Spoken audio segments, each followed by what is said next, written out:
Well, we continue to follow the gasoline shortage in the Southeast due to a cyber attack on the Colonial Pipeline.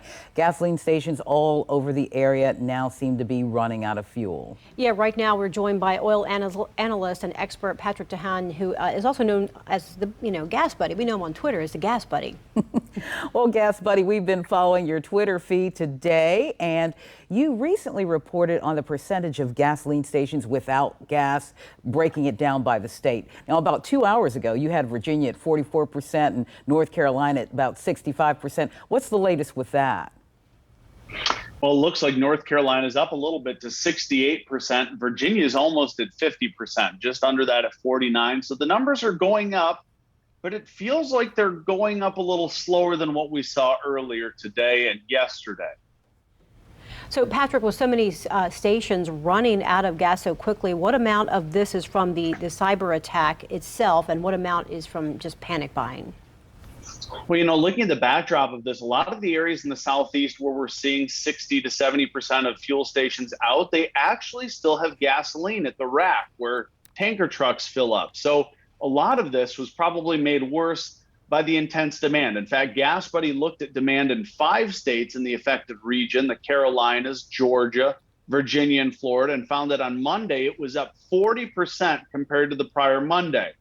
That's a lot of hoarding and panic buying, and that's probably making the situation far worse. Keep in mind that tanker truck drivers are hard to come by. There was a report about 2 weeks ago to expect this to be a problem. And now, of course, you have higher demand and less truck drivers. So that's really culminated in some of the higher outage numbers we've seen. Yeah, we're seeing that all over. Now, there have been reports, though, I'm very concerned about this, reports of price gouging during this so-called shortage. But even when the shortage is over, will there be long-term price impacts from this? Well, primarily not. This is not what you would call a pricing event. That is, prices would go up slightly, but not significantly. Typically, those pricing events where you think prices might go up 50 cents to $1 are more so about refineries that stop production. We had one earlier this year briefly, the Texas cold weather, you may remember. This, of course, being a pipeline, is not going to have a long-term effect on prices. Just some localized increases of maybe 10 to 20 cents. That should unwind in the weeks ahead. I have one more question before you have to go. What about this distribution issue keeps you up at night? The fact that so much of it is just completely uncontrolled right now. Stations could send as many tanker trucks. Typically, one of those tanker trucks you see refueling a station can last 3 to 5 days. Right now, it's more like 3 to 5 hours. Well, thank you so much for joining us. I tell you, there are going to be many questions in the days ahead. You don't have any predictions on how long this is going to last?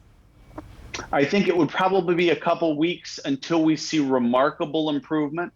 It may be a headache for another week or two to find gas. You may want to keep that Gas Buddy app handy, but I'd say that by perhaps Memorial Day, it would be less of a headache. That is, you're not going to have to shop around as often or as much to find a station with fuel. Yeah, let's hope so, because a lot of folks are planning their vacations. They're going on vacation for Memorial Day and beyond, so let's hope it does mitigate before then. All right. Yeah, exactly.